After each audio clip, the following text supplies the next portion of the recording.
students, welcome to you CR International School online classes. Students, how are you? I hope that everyone is fine at your home. Now we are going to continuously our chapter of political science class 9th. Lesson का नाम है संस्थाओं का कामकाज। कल हमने इसके कुछ टॉपिक्स क्लियर किए थे इसी लेसन के। आज उससे आगे राष्ट्रपति के कार्य एवं शक्तियां क्या है उसके बारे में पढ़ने जा रहे हैं। देखिए, राष्ट्रपति एक मुख्य कार्यपालक होता है संसद का, इसलिए संसद के और राष्ट्रपति के जो काम होते हैं वो बिल्कुल एक जैसे से होते हैं। देखिए, सबसे पहले हम लेते हैं जो सबसे अहम काम है प्रशासनिक मुखिया। राष्ट्रपति देश का प्रशासन का राष्ट्र का मुखिया होता है, इसलिए सरकार के जितने भी महत्वपूर्ण फैसले हो, कोई कानून हो, कोई नीतियां हो या गतिविधियां हो, उन्हीं के नाम से जारी होते हैं। जब तक राष्ट्रपति की उस पर मोहर नहीं लगती, जब तक स्वीकृति नहीं मिलती, तब तक वो कोई भी आदेश जारी नहीं हो सकता। इसलिए प्रशासन का मुखिया होने के नाते, प्रशासनिक कार्यों की कार्यपालिका का मुखिया होने के नाते कार्यपालिका की महत्वपूर्ण जिम्मेदारी राष्ट्रपति के नाम से पूरी होती है। उसके बाद प्रधानमंत्री की नियुक्ति करना और उसके साथ साथ अन्य महत्वपूर्ण नियुक्तियां। राष्ट्रपति ही प्रधानमंत्री की नियुक्ति करता है, लेकिन ऐसा नहीं कि राष्ट्रपति किसी भी व्यक्ति को उठाकर उसको प्रधानमंत्री बना दे, जब किसी भी व्यक्ति जिसको पसंद करता है उसका नाम मनोनीत कर दे प्रधानमंत्री के कार्य के लिए। नहीं, वो प्रधानमंत्री केवल उसी व्यक्ति को बनाएगा जिसे संसद में बहुमत हासिल होगा, विश्वास पत्र लेके जो वहां पर अपने आप को सिद्ध कर दे कि वो बहुमत से विजय हासिल कर पाया है, उसी को प्रधानमंत्री नियुक्त किया जाता है। लेकिन उसकी नियुक्ति राष्ट्रपति करता है। फिर प्रधानमंत्री के साथ मिलकर अन्य मंत्रियों की नियुक्ति, उनके मंत्रिमंडल का विभागों का वितरण और अन्य नियुक्तियां, जैसे मुख्य न्यायाधीश हो गए, जो भी सर्वोच्च न्यायालय का होता है, उच्च न्यायालय के, जिला न्यायालयों के या सर्वोच्च न्यायालय के जितने भी न्यायाधीश हैं, सबकी नियुक्ति राष्ट्रपति ही करते हैं। उसके बाद राजदूत या चुनाव आयुक्त, इनकी नियुक्ति भी राष्ट्रपति करते हैं। तो इस प्रकार देखिए कि कितनी महत्वपूर्ण भूमिका जो देश के बड़े सर्वोच्च पदों पर आसीन है, प्रधानमंत्री, चुनाव आयुक्त जो चुनाव आयोग का हो गया है, राजदूत हो गए जो विदेशों तक जाते हैं, जो जज हैं हमारी न्यायपालिका की स्वतंत्रता को निभाते हैं, न्यायपालिका के लिए न्याय करते हैं लोगों के लिए। तो इस तरह से जितने भी महत्वपूर्ण पद हैं उन सबकी नियुक्तियां भी राष्ट्रपति ही करता है। राष्ट्रपति ही ऐसे महत्वपूर्ण पदों की भरता है। उसके बाद शपथ दिलाने का काम भी राष्ट्रपति का है।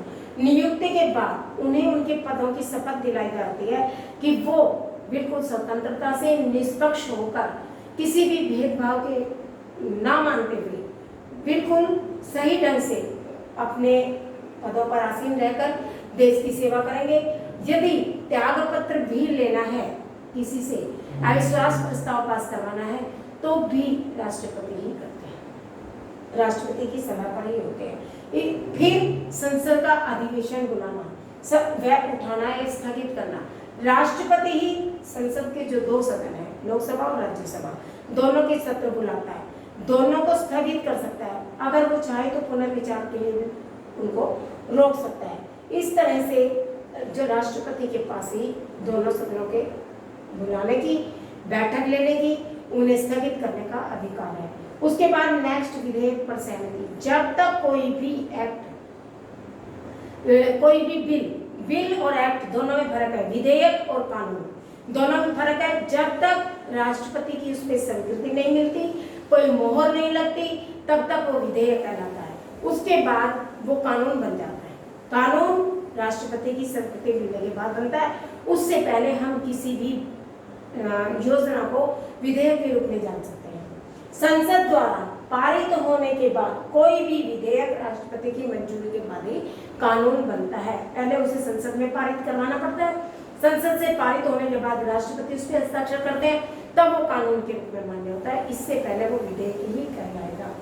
उसे पुनर्विचार के लिए अगर उस पर विचार करना है, लगता है कि इस पर और सोच विचार होना चाहिए, अभी सही से निर्णय नहीं हुआ है या इस पर विवाद खड़ा हो सकता है, तो उसे पुनर्विचार के लिए भी राष्ट्रपति ही भेज सकता है। लेकिन संसद द्वारा पारित होने के बाद उस बिल को रोका नहीं जा सकता। क्योंकि संसद सर्वोच्च संस्था है। जब संसद ने उसे पारित कर दिया तो उस पर राष्ट्रपति को हस्ताक्षर करने ही पड़ेंगे, चाहे वो उस पर दोबारा विचार करके करे, चाहे उसको एक बार में करे, लेकिन हस्ताक्षर उसे करने ही पड़ेंगे। इस प्रकार राष्ट्रपति के ये कार्य थे। सबसे पहला प्रशासनिक मुखिया, प्रधानमंत्री की नियुक्ति और अन्य बड़े पदों की नियुक्तियां करना, शपथ दिलाना, संसद का अधिवेशन बुलाना और विधेयक पर सहमति जताना। उसके बाद इसके कुछ और विशेष काम है, जैसे संसद सदस्यों वो एमपी का नामांकन। राष्ट्रपति संसद में 12 सदस्यों को अपनी तरफ से नामांकित कर सकता है। वो सदस्य कौन से होने चाहिए? जो साहित्य में, ज्ञान में, कला में और समाज सेवा में अग्रणी हो, जिन्होंने देश के उत्थान के लिए, समाज के लिए, कला में, साहित्य में, विज्ञान में एक नाम कमाया हो, एक महत्वपूर्ण भूमिका अदा की हो, अभूतपूर्व योगदान दिया हो इन क्षेत्रों में, तो उनको वो राज्यसभा में मनोनीत कर सकता है।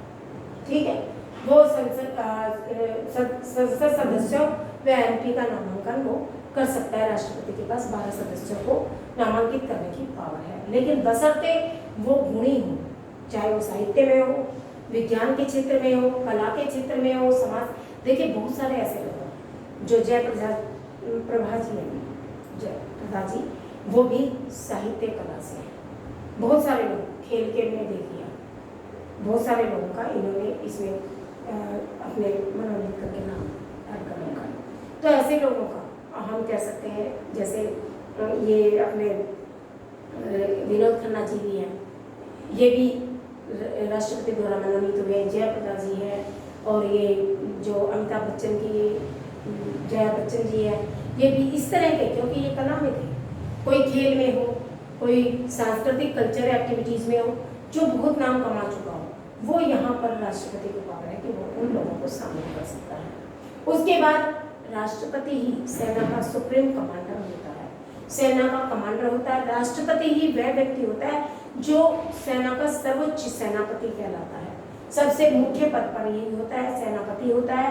अंतर्राष्ट्रीय जितनी भी संधियां होती है या जो भी समझौते होते हैं वो राष्ट्रपति के नाम पर ही हो। अंतर्राष्ट्रीय का मतलब है एक राष्ट्र से दूसरे राष्ट्र में या एक देश से दूसरे देश में जो भी समझौते, जो भी वाद विवाद होते हैं, वो उनका निपटारा राष्ट्रपति ही करता है, राष्ट्रपति के नाम पर ही होता है। जो भी संधियां होती हैं, मेल मिलाप होता है, या किसी प्रोजेक्ट को लाना है, कोई कुछ भी है, तो वो राष्ट्रपति की सम्मति के बाद ही होगा। उसके बाद संसद के 2 सदन हैं। ये तो हमने राष्ट्रपति के कानून को वर्णन किया है। राष्ट्रपति के और संसद के दोनों के कार्य मिलते जुलते हैं। उसके बाद देखिए संसद के 2 सदन हैं, कौन कौन से? एक लोकसभा और एक राज्यसभा। तो दोनों के बारे में हम पढ़ेंगे और दोनों का अंतर याद करते हुए आगे बढ़ेंगे। देखिए जो संसद का राज्यसभा है इसे हम कहते हैं ऊपरी सदन। ऊपरी सदन के नाम से हम राज्यसभा को जानते हैं और निचले सदन के नाम से लोकसभा को जाना जाता है। इसलिए आपसे कई बार क्वेश्चन में ये पूछ लिया जाए कि ऊपरी सदन के बारे में बताइए, तो आप सीधा राज्यसभा के बारे में एक्सप्लेन कीजिए। निचले सदन के बारे में पूछता है तो लोकसभा के बारे में वर्णन कीजिए। जो राज्यसभा है ये राज्यों की परिषद है। आपको ये अंतर रखना है कि राज्यसभा राज्यों की परिषद को कहा जाता है, लोकसभा लोगों की परिषद होती है, लोगों की परिषद को कहा जाता है। राज्यसभा संसद का ऊपरी सदन है, लोकसभा संसद का निचला सदन है। राज्यसभा में अविश्वास प्रस्ताव को पास कर सकती है, पास नहीं कर सकती, सॉरी, राज्यसभा अविश्वास प्रस्ताव को पास नहीं कर सकती है, जबकि लोकसभा के पास ये सामर्थ्य है, ये ताकत है कि वो इसको पास कर सकती है। लोकसभा अविश्वास प्रस्ताव को पास कर सकती है। मेन बड़ा अंतर दोनों में यही है। उसके बाद लोकसभा अस्थायी सदन है और उसका समय जो है वो 5 साल का है। लोकसभा कौन सा सदन है? अस्थायी सदन है और उसका समय कितना है? 5 साल का। राज्यसभा का समय जो है लोकसभा से 1 साल फालतू होता है और ये स्थायी सदन है। इसके जो भी कार्यकर्ता होते हैं, जो भी इसके कर्मचारी है, जो राज्यसभा के कार्यपालक है, वो धीरे धीरे रिटायर होकर नहीं जाते रहते हैं, लेकिन उनको ये स्थायी सदन है, इस सदन को भंग नहीं किया जा सकता। जबकि लोकसभा को भंग किया जा सकता है अविश्वास प्रस्ताव का सहारा लेकर। उसके बाद जो राज्यसभा है ये कम शक्तिशाली है, क्योंकि इसके सदस्यों की संख्या लोकसभा से लगभग आधी है, 250 से लेकर 252 है, जबकि जो लोकसभा के सदस्य हैं वो 543 से लेकर 552 तक हो सकते हैं। न्यूनतम 543 होनी चाहिए की संख्या और ज्यादा से ज्यादा 552। इसी तरह राज्यसभा के सदस्यों की संख्या न्यूनतम 250 और उसके बाद 252। तो ये अधिक शक्तिशाली है क्योंकि इसके सदस्यों की संख्या ज्यादा है। जिसमें सदस्यों की संख्या ज्यादा होगी उसमें बहुमत होगा और बहुमत के आधार पर मंत्री भी ज्यादा होंगे, तो इसलिए लोकसभा सबसे अधिक शक्तिशाली सदन माना गया है। वित्त विधेयक को कभी भी राज्यसभा में पेश नहीं किया जा सकता है। वो एक वित्त विधेयक ही ऐसा है केवल लोकसभा में पेश हो सकता है। तो इस प्रकार हमने राज्यसभा की और लोकसभा की चर्चा की, लेकिन एक क्वेश्चन और उठता है कई बार कि इन दोनों सदनों में से कौन सा सदन अधिक महत्वपूर्ण, अधिक शक्तिशाली है। तो लोकसभा राज्यसभा से अधिक महत्वपूर्ण है, अधिक शक्तिशाली। किस तरह से देखिए, साधारण विधेयक जो भी होता है उसके मामले में साधारण विधेयक को पास तो दोनों से करवाना पड़ता है, दोनों सदनों में साधारण विधेयक को पेश किया जा सकता है। लेकिन जब विवाद की स्थिति आ जाए, जब लगे कि भाई इस विधेयक को लेकर विवाद की स्थिति बन गई है, एक को मान्य है दूसरे को नहीं है, तो ऐसी स्थिति में दोनों सदनों का संयुक्त अधिवेशन, संयुक्त सत्र बुलाया जाता है। उसमें उस विचार को रखा जाता है, उस विधेयक को रखा जाता है। फिर उसमें ऐसा नहीं है कि उसको रखने के बाद राज्यसभा अगर उसको पास कर दे तो पास हो जाए, नहीं। अगर लोकसभा के अधिक सदस्य हैं वो उस विधेयक को पास करने के पक्ष में है तो वो विधेयक पास करना ही पड़ता है, उस पर राष्ट्रपति को हस्ताक्षर करने ही पड़ते हैं। इस प्रकार आपने देखा कि साधारण विधेयक के मामले में भी लोकसभा के पास अधिक शक्ति है। बेशक बिल दोनों सदनों में जाता है, विवाद होने की स्थिति में दोनों सदनों को संयुक्त भी बुलाया जाता है, लेकिन फैसला हमेशा लोकसभा का मान्य होता है। क्यों? क्योंकि वहां पर बहुमत के आधार पर फैसला होता है, मंत्रियों की संख्या ज्यादा होती है और ये पावर उसको दी गई है। ठीक है, साधारण विधेयक के मामले में। दूसरा, वित्त विधेयक के मामले में देखिए, वित्त विधेयक या बजट संबंधी कोई भी कानून अगर संसद से पास होकर आ जाता है तो दोनों सदनों में भेजा जाता है। अगर उस प्रस्ताव को कोई भी आय से संबंधित है, बजट से संबंधित है, उस प्रस्ताव को लोकसभा पास कर देती है तो वो राज्यसभा को पास करना ही पड़ता है, उसको रोक नहीं सकती। हाँ, 14 दिन के लिए वो उसे स्थगित कर सकते हैं, विचार विमर्श के लिए रोक सकते हैं, लेकिन हस्ताक्षर उसको अंततः करने ही पड़ते हैं। इस तरह से वित्त विधेयक के मामले में भी आपने देखा कि लोकसभा की पावर राज्यसभा से ज्यादा है। अगर कोई विधेयक, कोई कानून लोकसभा ने पारित कर दिया, संसद से पारित होकर लोकसभा में आए, लोकसभा ने पारित कर दिया, तो राज्यसभा उसको रोक नहीं सकती है। उसे रोक लेगी 14 दिन के लिए, 14 दिन का समय होता है उसके बाद कि वो उस पर विचार विमर्श करे, लेकिन उसका कोई फायदा नहीं होता, वो उसको पास करना ही पड़ता है। इसलिए मेन पावर किसके पास चली गई? लोकसभा के पास, दोनों मामलों में। किसमें? राज्यसभा में भी, साधारण विधेयक के मामले में भी और वित्त विधेयक के मामले में। तीसरा है अविश्वास प्रस्ताव को पास करना। अविश्वास प्रस्ताव केवल लोकसभा में ही पास होता है, राज्यसभा में नहीं हो सकता। ये पावर भी उसको दी गई है लोकसभा को। इसलिए लोकसभा अधिक शक्तिशाली है क्योंकि पूरी मंत्रिमंडल में से जो बहुमत हासिल करके आता है वो मंत्रिमंडल का जो बहुमत का सदस्य होता है वही प्रधानमंत्री नियुक्त करता है, राष्ट्रपति। और जब कभी ऐसी स्थिति आ जाए कि अविश्वास प्रस्ताव पास हो जाए, आधे से ज्यादा लोगों से जीतकर वो प्रधानमंत्री बनता है, और कभी कभी ऐसी स्थिति बन जाए किसी कारणवश कि आधे से ज्यादा मंत्रिमंडल उसके पक्ष में ना हो, तो प्रधानमंत्री को अविश्वास प्रस्ताव पूरी मंत्रिमंडल के साथ पेश करना पड़ता है और उसे त्याग पत्र देना पड़ता है अपने पद से। तो इस तरह से ये तीन चीजें हो गई, साधारण विधेयक, वित्त विधेयक और आपका ये मंत्रिमंडल में इसको अविश्वास प्रस्ताव को पास करना। इस तरह से इन मामलों में हम कह सकते हैं कि लोकसभा के पास राज्यसभा से ज़्यादा अधिक पावर है, अधिक शक्तिशाली है, इसलिए लोकसभा अधिक महत्वपूर्ण और अधिक शक्तिशाली है बजाय राज्यसभा के।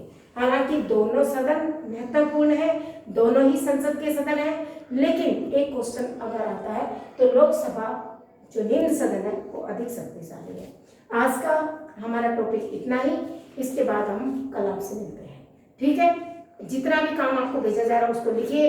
कई बच्चों को ऐसे अगर ब्लैक बोर्ड से मेरी राइटिंग समझ नहीं आती हो तो उसके साथ साथ मैं आपको बुक की पिक भी भेजती हूँ, आप उससे क्लियर कर लिया और उसे याद करें और लिखें, ठीक है। आपका काम किसी भी दिन स्कूल बुलाकर आपका चेक किया जाएगा। आप लापरवाह मत होना, काम अपना कंप्लीट करके रखना। Thank you very much.